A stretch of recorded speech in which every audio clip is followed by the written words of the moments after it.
Welcome to the Team Engagement Podcast, where leaders of teams share their insights. We discuss 5 questions in about 10 minutes, and I am very excited to welcome our guest today. This is Eddie Campa, and he is a former guest from my first season doing podcasting, and I'm very excited to have him back. He is the founder and CEO of the AB Strategic Security Group out of El Paso, Texas, and he's recently released a book entitled Unmasked Leadership, What They Don't Tell You. Eddie, thank you so much for being on the podcast today. What would you like the audience to know about your security group company, as well as the book that you've just released?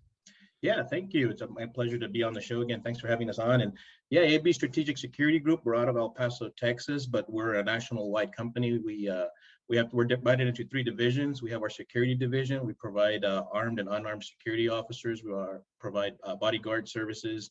We do installation of alarms, cameras, security consulting, threat assessments. Our second division is our executive search and recruitment. We're jumped in there. I have 27 years of law enforcement experience, 14 of those at an executive level, serving as a chief and a state director. So now helping cities and organizations, counties, find the right executive to lead their agency. So, we're excited. We're doing the St. Paul, Minnesota police chief search right now. So we're excited about that. And then we also do marketing and recruiting for municipalities. We got 3 police departments that we're running their marketing for. We also do a lot of corporate stuff. We've got a lot of private companies that we're doing the recruiting and marketing for, as well as the executive search for and providing security. Thanks for plugging the book, Unmasking Leadership. I appreciate that. You can get that on Amazon, or you can get that at my website at jesuseddiecampa.com. And that's what we've been up to since season 1. You are a busy boy, that's for sure. You've been doing a lot. It's been busy, yes, sir. That's great. Well, congratulations on all your success. And I'm excited to hear your responses to our questions. So let's go ahead and jump right to it with those. Let's do it. Our first question, Eddie, share with the audience a time when you had a conflict with either a subordinate or a coworker, and how you resolved it. Yeah, so communication, open communication. When I was chief of police in the city of Marshall, Texas, I had a lot of conflict. I was the first Hispanic minority police chief to take over that organization, and it was the organization was very racially motivated, and I was the first minority. So as chief, we had a lot of conflict with moving forward. I was hired to change the culture, move the agency into 21st century policing. And a lot of the officers did not want to go that way. We've always done it this way. Policing doesn't need to change. We still need to do it the John Wayne style. So, coming up with a plan, writing up a strategic plan, coming up with a vision and goals, and sitting down with everybody and communicating and saying, look, give me the opportunity to show you how this can work. Trust me on this. But in order for them to trust me, I had to lead by example, and I had to step up front and do exactly what I was asking them to do. And little by little, they all started coming along.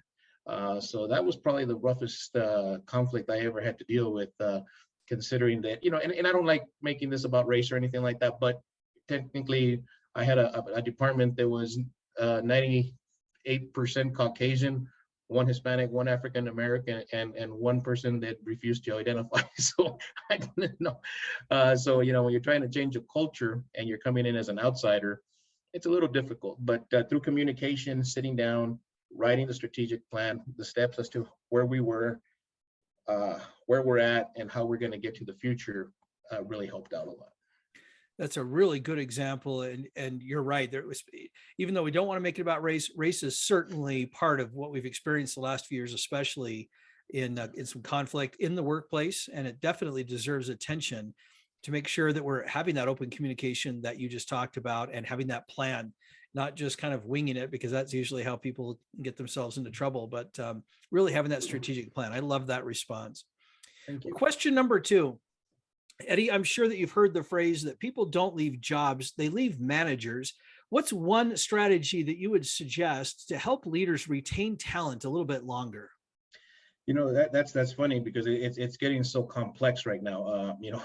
Being a small business owner and trying to move forward, I feel very confident that we have a very good leadership platform in our organization, especially the fact I guess I'm tooting my own horn here, but my managers out on the field and stuff, I have been trained by me, and they know what I expect. And we're still having people leaving, and a lot of times people are actually telling us we're not leaving because we're unhappy. We're just leaving because this is not our cup of tea, and we can, like for instance on the security side, it's like you're paying me X amount. Let's just use a generic. You're paying me $20 an hour. Let's just say that. You're paying me $20 an hour to sit out here in the elements, the heat, the cold, work at night, yada yada yada. When I could be making $22 doing drive-through at McDonald's, virtual drive-through at McDonald's from my house, making $22 an hour.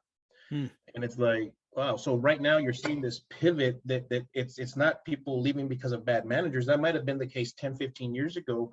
And you're right. And what would we do then is that's when you have to become a mentor, a coach, and the leader of the organizations. I always preach this: as the CEO, it's my job to prepare the future leaders and prepare my successor. So if the leader doesn't know what he's doing and isn't doing that, well, then you're always going to have people leaving. And regardless of what you pay them, they're not going to stay. So that's when the leader of the organization has to make that tough decision of sometimes either letting management go before you lose all your good employees, or retraining everybody.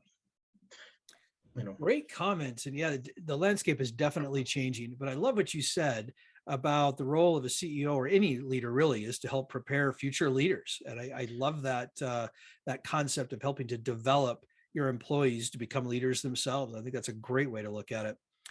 All right, question number 3. What's one idea that you have for teams to help build resilience within the team? Open communication. It goes back to that. It goes up to open communication, training, making sure everybody's on the same page. Because in the society we live in today, it's a very volatile work environment we're working in. Things are changing constantly. We have inflation, costs. I mean, everything's just out of whack. And if you don't have that open communication, and it's funny, and here's the thing, I had to build resilience as a law enforcement officer the hard way. I had to learn how to do that on my own because I never had that mentor. So that's why it goes down to having that CEO always coming down and mentoring their people as to how they want them to proceed, how to deal through the stressful situations, how to deal through, bad customer interactions or stuff like that. And if you don't have that open communication, I mean, and it's funny to say that, but if you don't have open communication, you're really going to fail. And communication, we talk about leadership strategies. I always tell people, and I talk about it in my book, I'm a situational leader. Every situation calls for a different approach, and you have to know how to be able to adapt to that approach. And when it comes to resilience, human beings are one of the least most adaptable creatures on God's green earth. That's why there's always this comment that people say, well, cockroaches are going to be around after the nuclear bomb hits because they know how to adapt. Rats know how to adapt. They can swim. They can eat. I mean, they can eat metal as food. It's just weird. But humans have a tendency not to be able to adapt. So if you don't have your CEO or your team leader, because the CEO is busy sometimes, and it comes down to the people he delegates his authority to. And if those people aren't communicating and making sure and following up, then that resiliency is going to break down. I hope that makes sense. Oh, it does. Yeah.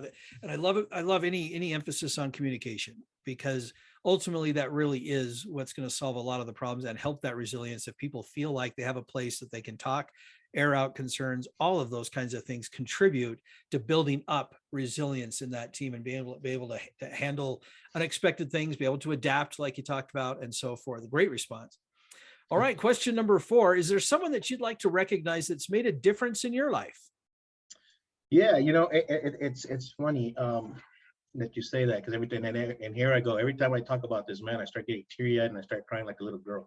I shouldn't say little girl, I should say like a little baby instead. So I spent 27 years in law enforcement. I grew up in a single parent family household. Never really had a mentor. Didn't understand the difference between a mentor and somebody you looked up to and a hero and things like that. I had people I looked at as a hero and really, because they presented themselves as one aspect, but they were really something else. And I was like, well, I don't want to be that.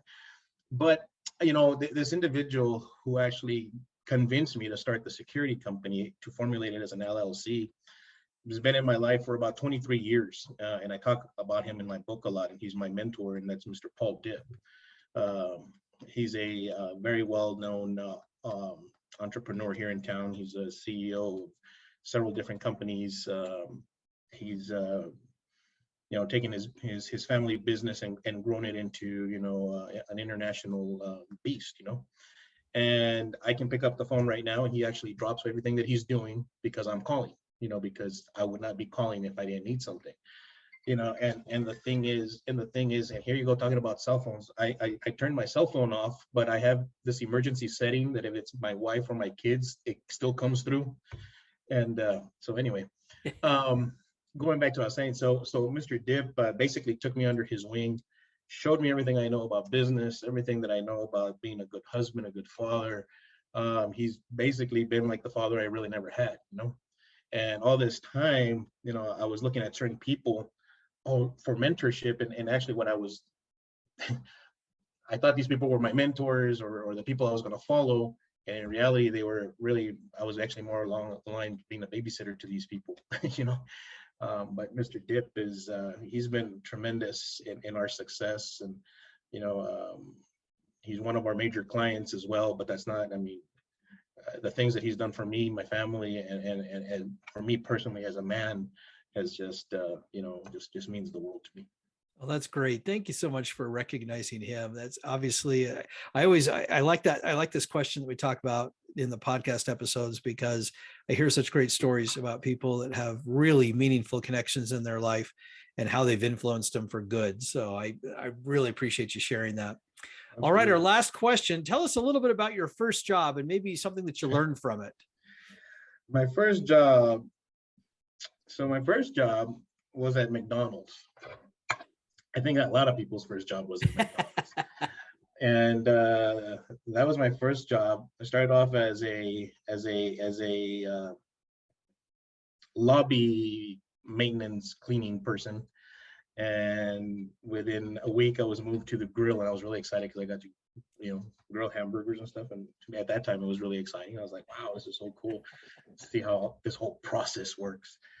One of the things that I learned is that you should never judge a book by its cover. And the reason I say that is because, I have a friend that we actually started at McDonald's at the exact same time. I left because this is McDonald's. I don't want McDonald's, Well, now he owns 10 of them, make more money than I will ever dream of making.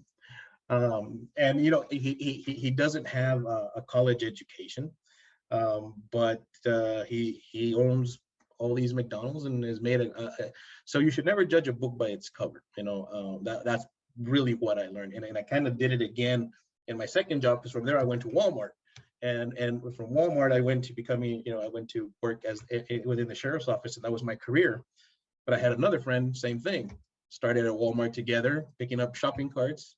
And he went on and became a district manager for Walmart. And when he retired, with all his stock options and everything that Walmart gave him as he moved up through the world, again, he got to the multi-millionaire mark before I ever can imagine getting there. So you never know what those first jobs can do for you if you actually just stick it out.